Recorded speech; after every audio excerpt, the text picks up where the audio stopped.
Hello et bienvenue dans ce nouvel épisode de Pomcast. J'espère que vous allez bien et que vous irez encore mieux après ce podcast.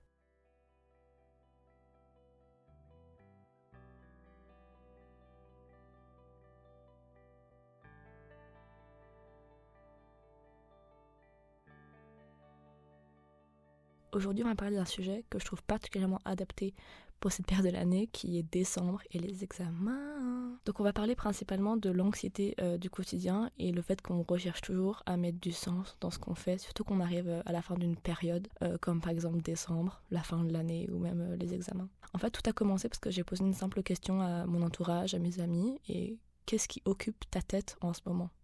Genre, à quoi tu penses en ce moment ? Et en fait, les réponses que j'ai reçues, elles étaient hyper diverses, mais elles se regroupaient vachement sous ce thème-là. Et elles m'ont tellement inspirée que du coup, j'en ai écrit des poèmes et que je vous partagerai tout au long de cet épisode en fait. Donc, il y a 3 grands thèmes qui ont émergé. Premièrement, il y a cette tendance qu'on se fait tout le temps des films, on repense tout le temps aux interactions sociales qu'on a pu avoir, aux gens à qui on a pu parler, à comment on a pu réagir. Deuxièmement, on va aussi parler du fait qu'on a toujours l'impression de manquer de temps, surtout quand on a beaucoup de projets et qu'on a beaucoup de travaux à rendre et qu'on a l'impression de jamais faire assez, surtout quand les attentes elles sont grandes et que les choses elles nous tiennent à cœur parce que c'est comme des projets ou des études qu'on apprécie particulièrement. Et enfin, on va parler de cette peur du futur qu'on a, surtout quand on est en fin d'année scolaire ou en fin de licence ou en fin de master et qu'on ne sait pas forcément ce qu'on va faire après. Même si on sent que c'est la période, c'est la fin d'une période de notre vie et que faut avancer, mais qu'on ne sait pas forcément vers où avancer.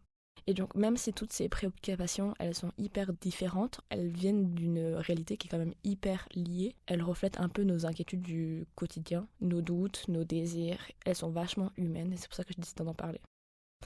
Donc on va commencer et je vous invite à vous installer confortablement, à prendre un plaid, un café ou un chocolat chaud ou un thé, buvez quelque chose qui vous fait plaisir et juste appréciez le moment. Et en vrai c'est un peu aussi le moment de réfléchir à comment vous voyez la chose et votre perception de ce sujet. Donc d'abord on va parler d'interaction sociale et de l'introspection qu'on en fait. En fait, je trouve qu'on a un peu tous cette tendance à repenser constamment aux interactions qu'on a faites, surtout quand on a beaucoup d'anxiété sociale, c'est-à-dire qu'on a beaucoup peur du regard des gens et de notre façon d'agir par rapport aux gens. Et je trouve qu'on se demande tout le temps, est-ce que je dis quelque chose de mal ? Est-ce que j'ai réagi correctement ? Surtout quand on n'a pas forcément tout le temps des amis ou des proches qui sont hyper dans la communication et qui sont là à nous dire « Ah, j'ai pas compris quand t'as fait ça ». Ça arrive hyper souvent qu'ils réagissent d'une manière qui ne nous permette pas à nous de comprendre foncièrement ce qu'ils essayaient de dire. Et ça peut vraiment nous faire penser beaucoup et ruminer par rapport à ça. Et du coup, je me suis posé la question de pourquoi on faisait ça. Parce que je pense que si on se laisse emporter comme ça, c'est pas pour rien. Et je pense qu'il y a quelque chose de vraiment profond derrière ça. Parce qu'on cherche beaucoup à se faire accepter ou à se faire aimer et à se sentir apprécié en fait. Et on veut vraiment se sentir en sécurité et je pense que c'est la manière que des gens ont trouvé pour se sentir en sécurité, c'est peut-être se rassurer sur la manière dont ils agissaient.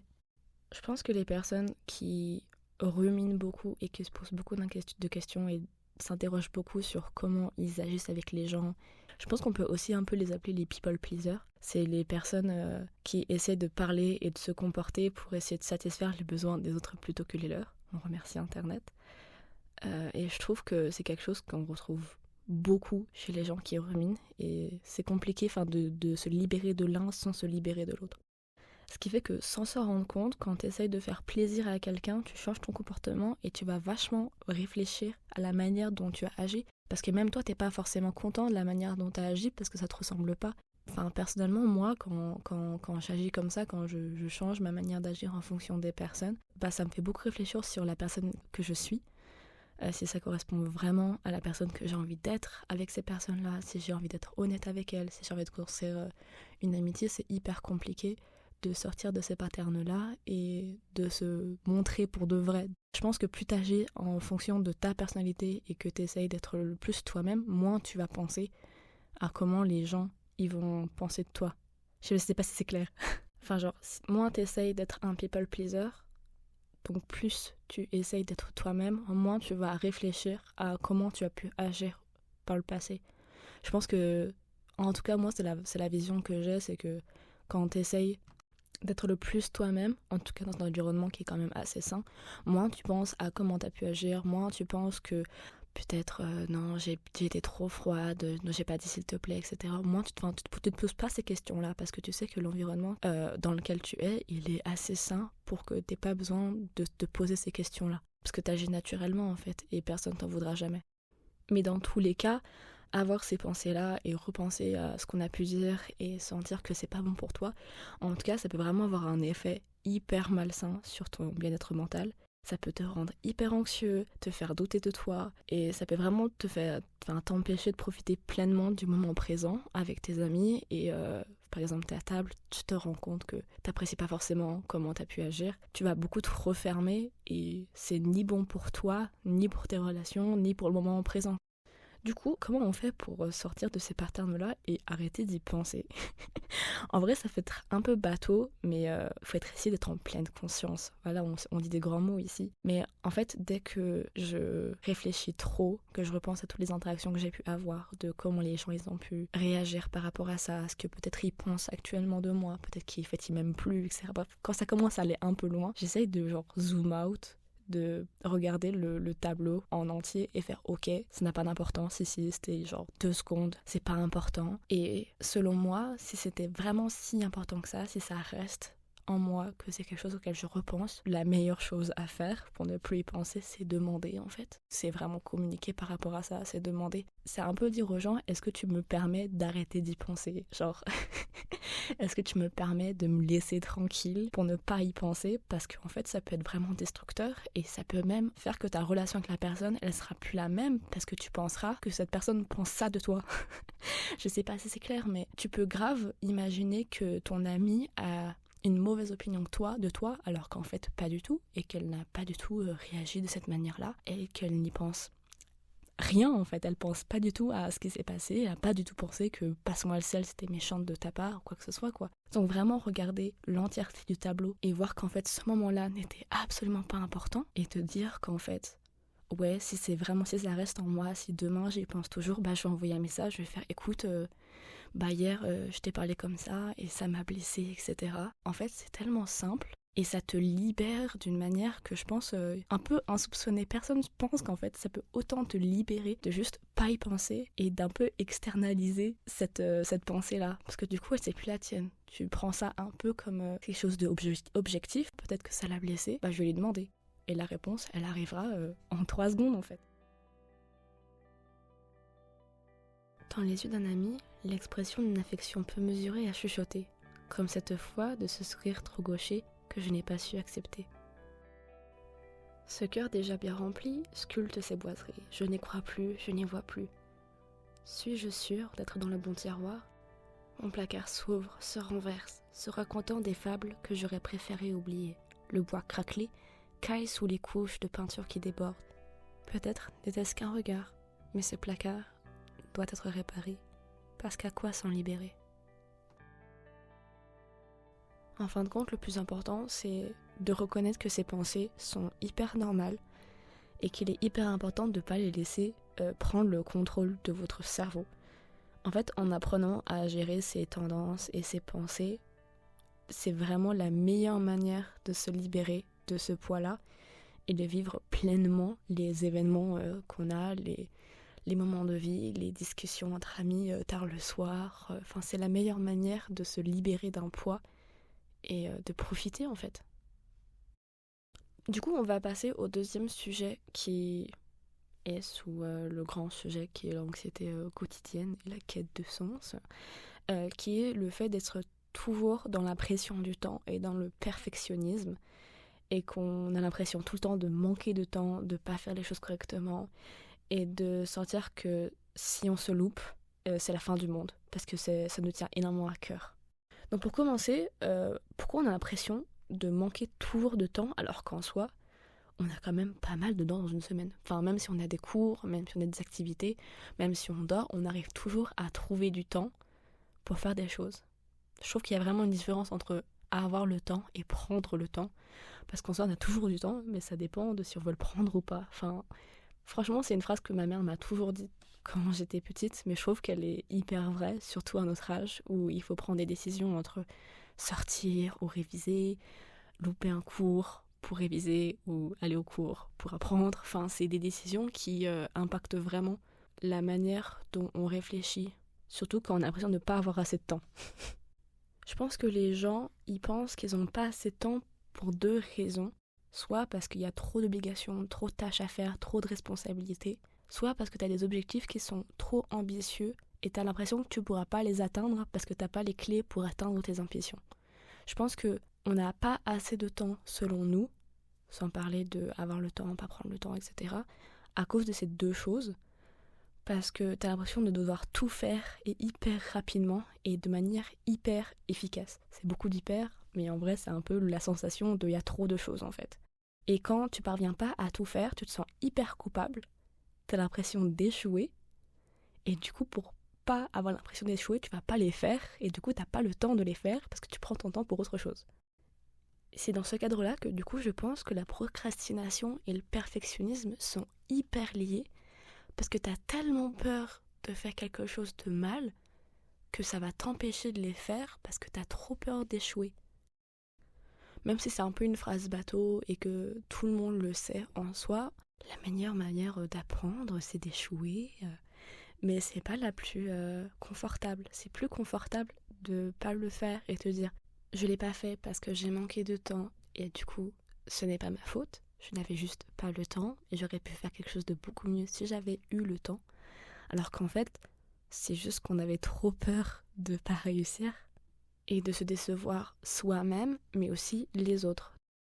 Ça se rejoint quand même un peu avec ce qu'on disait précédemment avec les people pleasers. Je pense que c'est vachement lié. Parce que c'est rare d'être perfectionniste juste pour toi. Souvent, t'es perfectionniste pour répondre à une attente qui a été fixée et pour montrer que t'es meilleur que ce que pensaient les gens.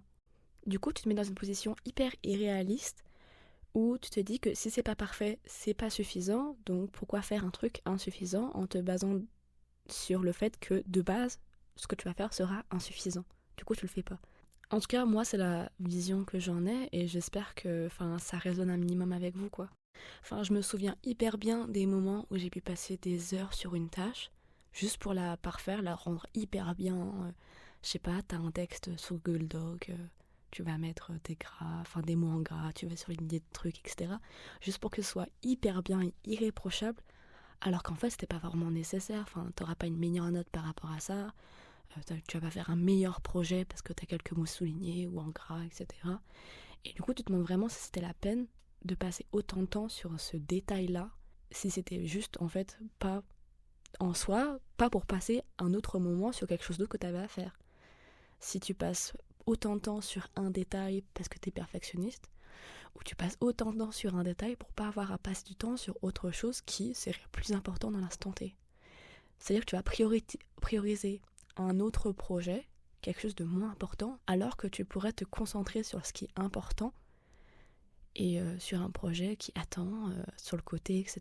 et qui doit être fini, par exemple, à la même date que celui que tu es en train de parfaire. Ce qui fait qu'au final, tu peux pas être productif et perfectionniste sur tous les projets que tu fais, parce que en passant beaucoup plus de temps sur un projet A que sur le projet B, ça te permet pas de faire deux projets parfaits. T'en as un que tu vas préférer par rapport à l'autre, et là, c'est plus une question de prendre ou de pas avoir le temps, c'est juste que tu vas pas avoir le temps de perfectionner ces deux projets-là. Donc c'est une balance qu'il faut trouver, parce que sinon, en fait, ça peut vraiment avoir des conséquences sur ta vie quotidienne et sur l'estime que tu as de toi. Parce que si t'es hyper perfectionniste et qu'en même temps, t'arrives à faire aucun projet comme tu veux parce que t'as tellement d'attentes et que t'arrives pas à les remplir, ça te permet pas d'être content du travail que tu fais et donc de construire ta confiance en toi, ta confiance en tes compétences. Par exemple, tu passes des heures à préparer un projet, tu le présentes et tu te fais critiquer alors que tu pensais qu'il était parfait. Parce qu'en soi, t'as toujours quelque chose à critiquer. Même si toi tu penses qu'il est parfait, un regard extérieur, objectif, pourra toujours avoir quelque chose à dire. Ce projet, il a de l'importance. C'est comme si tout le travail que tu avais fait, il n'a pas d'importance. Et ça peut être hyper démoralisant. Et du coup, ça peut vraiment te faire sentir inutile. Et ça te pousse pas à aller plus loin et faire d'autres projets. Parce que tu vas dire, ok, celui-là, il était parfait. bah c'était pas assez pour eux, bah ça sert à rien que je fasse d'autres choses parfaites. Ça sert à quoi que je révise à fond pour ce DS là, pour ce partiel là, alors qu'en fait j'ai eu 3. C'est quoi l'intérêt? J'ai donné autant que je pouvais, c'était pas assez, c'est quoi ce qui est parfait en fait? Du coup, pour avancer de manière quand même plus tranquille, c'est le moment des petits conseils avec de grands mots. Du coup, pour gérer cette pression du temps et ce perfectionnisme constant, pour moi, la chose qui m'a aidée, c'est de prioriser. C'est-à-dire qu'est-ce qui est vraiment important et qu'est-ce qui va faire la différence. Par exemple, je prends mon emploi du temps, je vais faire OK, par exemple ce week-end, je fais quoi? OK, entre 9 et 12, je fais ça, entre 12 et 13, je fais ça, et je sais combien de temps je veux allouer pour chaque projet, et comme ça, tu essaies d'être le plus productif possible et de remplir tes attentes à toi. Et mon deuxième conseil, c'est d'essayer de dire si c'est assez ou pas. Ce qui fait que je vais accepter que quelque chose soit suffisamment bien fait, même si c'est pas parfait. Je vais essayer de me concentrer sur la base du projet, si ça répond aux attentes, si ça répond à ce que je voulais faire au départ, et pas à ce que ça réponde à là, dans l'instant T, qu'est-ce que je veux. Parce que c'est bien de se dire, je sais pas, le Père Noël, il va livrer des cadeaux, il va se dire au départ, ok, mon but, c'est d'aller dans chaque maison de chaque ville, de chaque pays du monde. Ok, bah ça c'est peut-être réalisable pour le Père Noël, mais ce sera pas réalisable pour lui de passer 20 minutes dans chaque maison de chaque ville, de chaque pays, parce que ça peut prendre trop de temps. C'est quelque chose qui est pas réalisable pour le Père Noël.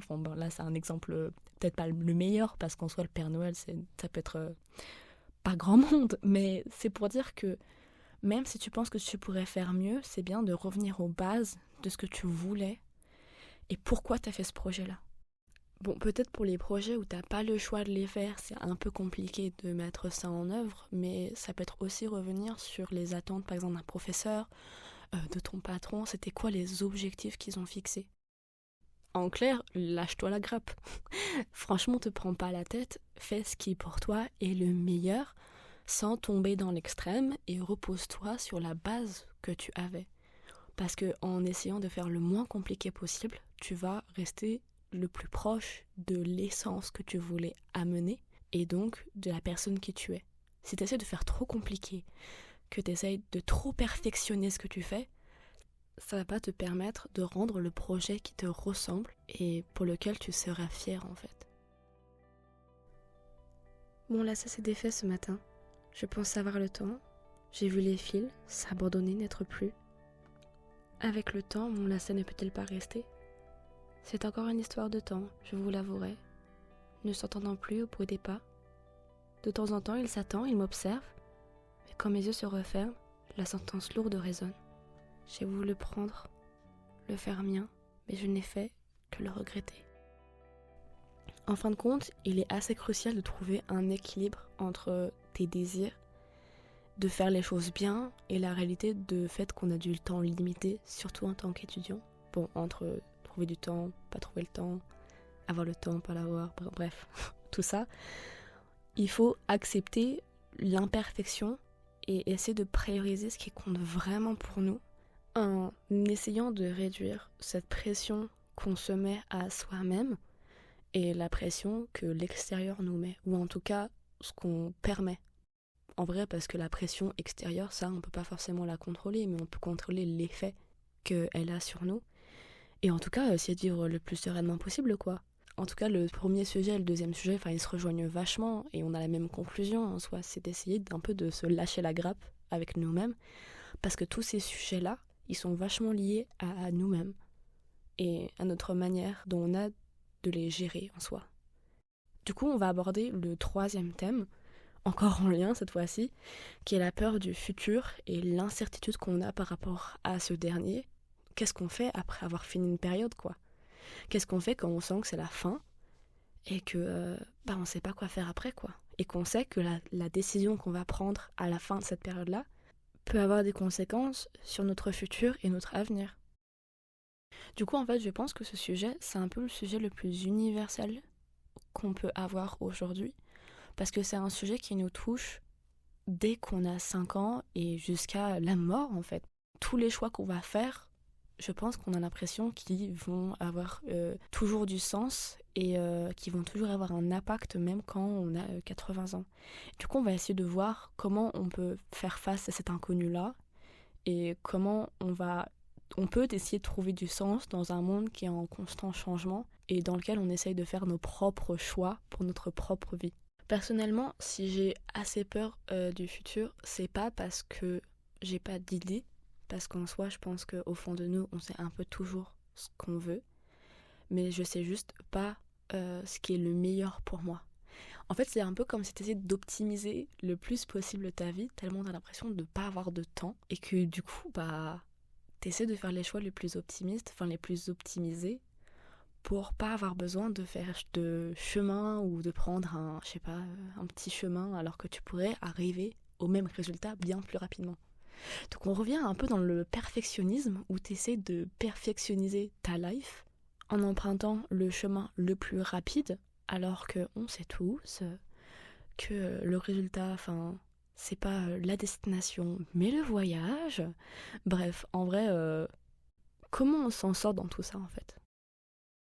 Je trouve que c'est beaucoup plus difficile de sortir de cette boucle, de trouver ce qui est foncièrement pour nous, notre destin en soi, les décisions qu'on va faire pour notre futur à long terme. Je trouve que c'est beaucoup plus facile de sortir des chemins comme le perfectionnisme ou le people pleaser que de celle-ci, parce que celle-ci, elle te concerne tout au long de ta vie. Et je trouve ça beaucoup plus effrayant parce que tu peux imaginer tous les scénarios que tu peux avoir et tu peux avoir grave peur de manquer quelque chose dans une de ces décisions-là que tu n'as pas prises, ou encore de te retrouver dans une situation hyper inconfortable en prenant une autre décision. Et ça peut vraiment, en fait, te faire balancer entre deux situations et encore une fois, tu ne prends pas de décision parce que tu sais pas c'est quoi la bonne décision.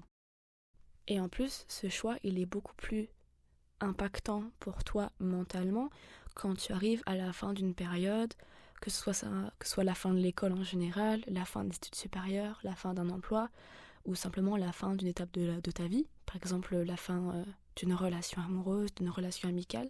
Et cette transition vers une nouvelle période, elle est assez effrayante parce que tu te demandes qu'est-ce que tu deviens ensuite, est-ce que tu es prêt pour une nouvelle période, est-ce que tu es prêt pour quelque chose de nouveau. Et c'est dans ces cas-là où je pense certaines personnes vont choisir de rester dans des patterns ou dans des situations par peur d'aller vers l'inconnu et vers le fait de faire un choix. Bon, je pense qu'il y a peu de personnes qui du coup vont rater leur bac parce qu'ils ont peur de rentrer dans l'étude supérieure. Mais je pense que c'est vachement vrai pour des gens qui par exemple sont au travail, dans des emplois qui ne les correspondent pas et qui vont rester dedans parce qu'ils ont peur de faire quelque chose d'autre, peur de ne pas trouver un emploi après, peur de devoir faire une formation pour trouver un emploi, peur d'aller à Pôle emploi, ça fait beaucoup d'emplois dans la même phrase, mais peur de prendre une décision et de choisir que cette période de vie que tu as eue est finie et que c'est un choix de ta part. Des fois, tu n'as pas le choix. Si c'est la fin du lycée, si c'est la fin de tes études supérieures, t'as pas le choix de finir cette période-là. Parce qu'en soi, elle est finie sans ton consentement, parce que tu as besoin de la finir, parce que ils vont pas attendre que tu te sentes prêt pour pouvoir la finir, c'est pas quelque chose de possible. Alors que quand tu fais le choix de finir une période, ça te demande beaucoup plus de réflexion, et en soi, c'est hyper courageux de ta part de te lancer dans l'inconnu, parce que tu penses que c'est meilleur pour toi. Du coup, dans ce cas-là, c'est beaucoup plus effrayant de se lancer. Après, on peut retourner en boucle et je me répète beaucoup, mais du coup, c'est compréhensible que des personnes ne sortent pas de ces patterns-là parce que c'est trop effrayant. Je pense qu'il y a peu de gens qui, en choisissant quelque chose de totalement nouveau, ont profondément regretté leur choix. Je pense que c'est possible de se dire « Ok, là, c'était pas bon pour moi », ou en tout cas, je m'ennuie. Le fait d'avoir changé quelque chose dans ta vie, d'avoir pris une décision, même cette partie-là, elle est super importante dans ta vie parce que ça te permet vraiment de grandir, d'apprendre de nouvelles choses et de te sentir capable dans le fait de prendre des nouvelles décisions, de sauter le pas et d'être courageux. Même si la décision finale, elle te plaît pas, t'as essayé des études qui te plaisent pas, En fait, juste le fait de prendre la décision, ok, je vais changer de ville, je vais changer d'études, je change de carrière. Le fait de prendre la décision, c'est tellement courageux que tu peux pas te dire, ouais, je n'ai rien appris de cette expérience. Parce que tu as forcément appris quelque chose. C'est peut-être pas un hard skill, comme on dit, c'est peut-être pas une compétence en soi. Mais c'est un soft skill de se dire, ok, je suis en capacité de prendre des décisions pour moi-même et de tenter quelque chose. Bon, bref, dans tous les cas, que tu prennes une décision ou que tu n'en prennes pas, tout ça, ça t'apporte beaucoup d'anxiété et on en revient au même sujet. Parce que tu as encore une fois peur d'affecter tes capacités et tu doutes de tes capacités de prendre une décision et de prendre la bonne décision. Et en soi, ça peut affecter tes relations. Parce que si tu fais le choix de, par exemple, partir d'une relation, même si vous vous aimez, par exemple, tu parles d'une relation amoureuse ou amicale, mais partir d'une relation parce qu'elle n'est pas bonne pour toi, c'est une grande décision parce que tu rentres en conflit avec l'affection que tu peux avoir pour une personne que tu as toujours, mais en même temps le fait que ce n'est pas bon pour toi. Bref, dans tout ça, ça peut vraiment affecter ta vie de prendre une décision et de ne pas la prendre comme on a pu en parler. Et du coup, d'un autre côté, ça peut vraiment t'apporter plein de choses, être super créatif, être très résilient et beaucoup plus résilient face à la vie et d'être encore une fois ouvert à de nouvelles expériences, de nouvelles relations et de nouvelles compétences en soi. Du coup, on fait comment face à cette incertitude? Une des choses qui m'a aidée, encore une fois, c'est de prendre les choses une à la fois et de faire un tableau.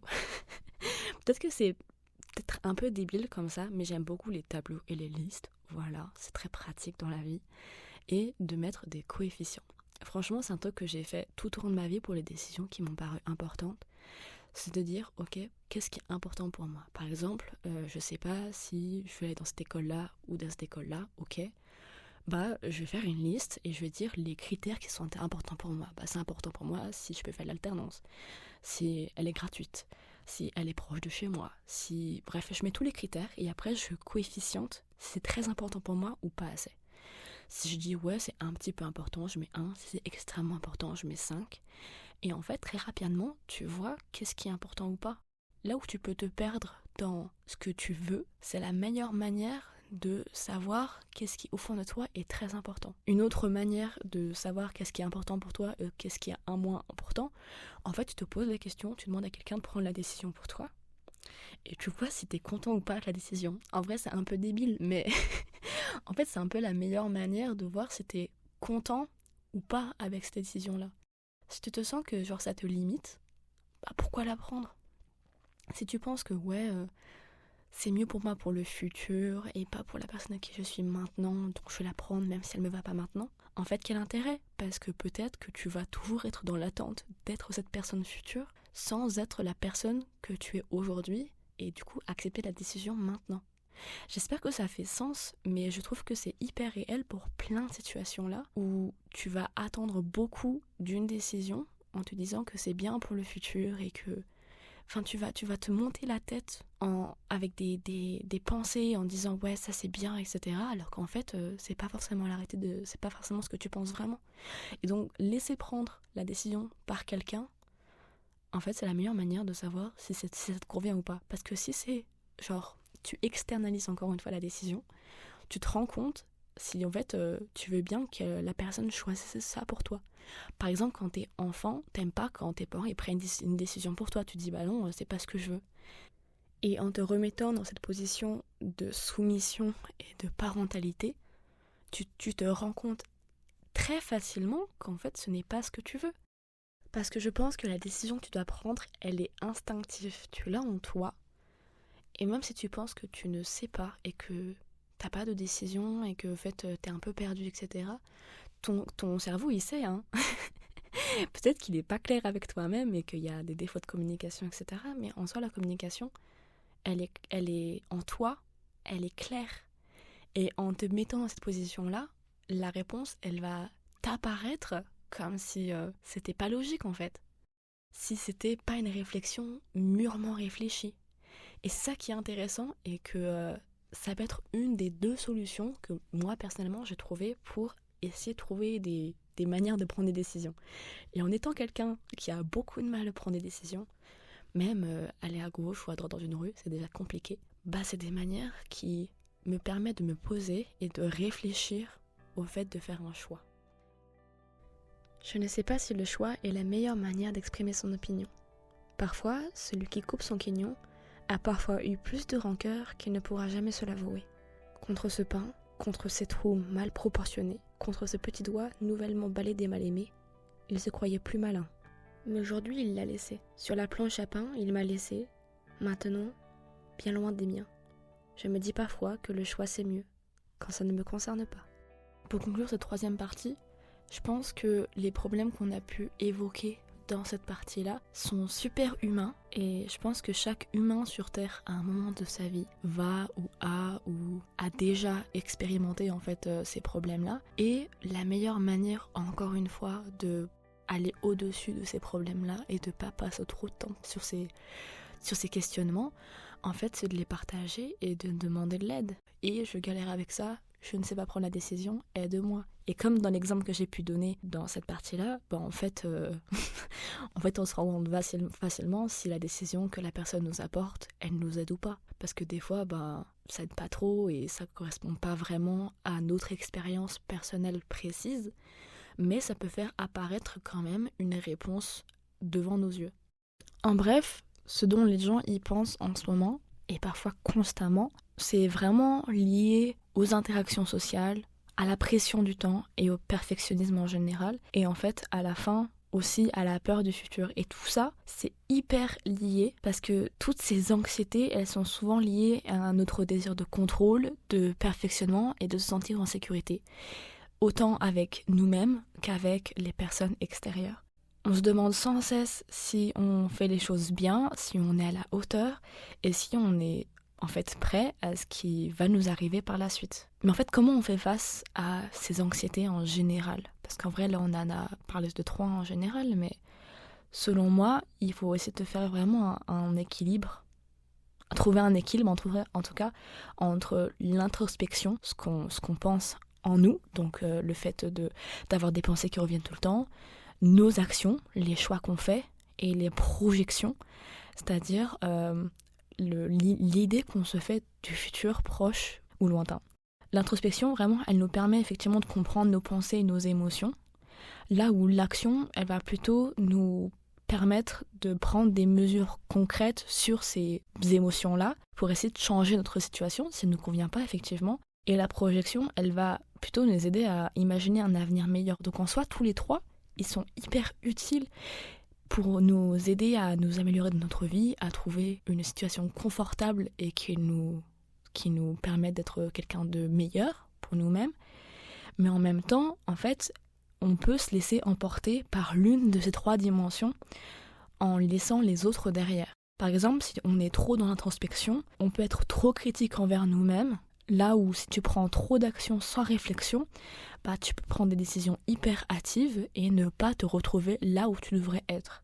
Et enfin, si tu as trop de projections sans action concrète, donc là, ce qui peut arriver avec le perfectionnement, tu as trop d'idées sans forcément les mettre en avant, ça peut vraiment te laisser dans un état un peu de rêverie permanente où tu prends pas de décision et tu restes bloqué au même point. Donc en fait, sans t'améliorer concrètement. Du coup, comment tu donnes du sens à ta vie malgré toutes ces anxiétés-là ? Une des pistes qu'on a pu donner, c'est essayer de se connecter avec la base et avec qui on est au plus profond de nous-mêmes. C'est hyper bateau en soi, mais je pense que c'est jamais trop tard de le rappeler, à n'importe quel moment de notre vie, de se rappeler qu'est-ce qu'on veut à la base, pourquoi on fait ce projet-là, pourquoi on est dans cette école-là, pourquoi on a commencé ce travail, pourquoi on fait ça en fait ? Qu'est-ce qui te donne l'impression de vivre pleinement sans avoir l'impression de missing out, donc de perdre quelque chose ? Je crois que c'est le moment où je suis censée donner des conseils en disant moi je fais ça, etc. Mais même moi, j'ai beaucoup de mal à savoir exactement ce que j'aime dans la vie, qu'est-ce qui me fait du bien et pourquoi, qu'est-ce qu'il faut faire quoi. Donc c'est aussi le moment pour moi de partager cette peur-là et de vous dire qu'en fait on a tous les mêmes peurs quoi. qu'on n'est pas mieux que les autres à se dire ouais moi je sais dont j'ai besoin, etc. Et que c'est une peur que tout le monde a. Ce qui fait que nos expériences, nos peurs et nos espoirs, ce sont les meilleures choses à partager aux autres. En soi, c'est ce qui nous relie, c'est ce qui peut vraiment nous créer une amitié et un sentiment de partage qu'on pourrait ne pas avoir avec soi-même. En partageant, on peut trouver des solutions parce que ça nous permet d'avoir une réflexion qui va bien plus loin que ce qui se passe dans notre propre cerveau. Et ça peut nous permettre de savoir qu'en effet, on est capable de grandir, on est capable de changer, on est capable de trouver du sens à notre vie parce que les autres y sont arrivés. Donc en fait, c'est un cercle vertueux en soi. Bref, je crois que j'ai dit tout ce que j'avais à dire sur ce sujet-là. J'espère que vous avez un peu relate à ce que j'ai pu raconter, aux situations qui sont un peu ressorties et à cette anxiété qu'on peut avoir par rapport à l'interaction sociale avec les gens ou le futur. Et je pense que c'est tous des sujets qui en fait, reviennent un peu dans notre vie. Et j'espère que ce podcast pourra un peu vous aider actuellement parce qu'en vrai... Encore une fois, dans cette période de décembre, c'est vraiment la période des examens et des retours, etc., des rendus plutôt.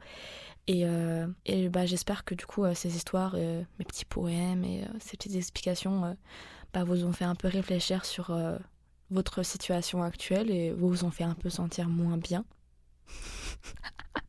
Pas du tout, vous en fait sentir mieux que ce que vous sentiez avant. Voilà, et j'espère que vous avez hâte d'écouter mes autres podcasts et... merci d'avoir écouté Pomcast pour la première fois.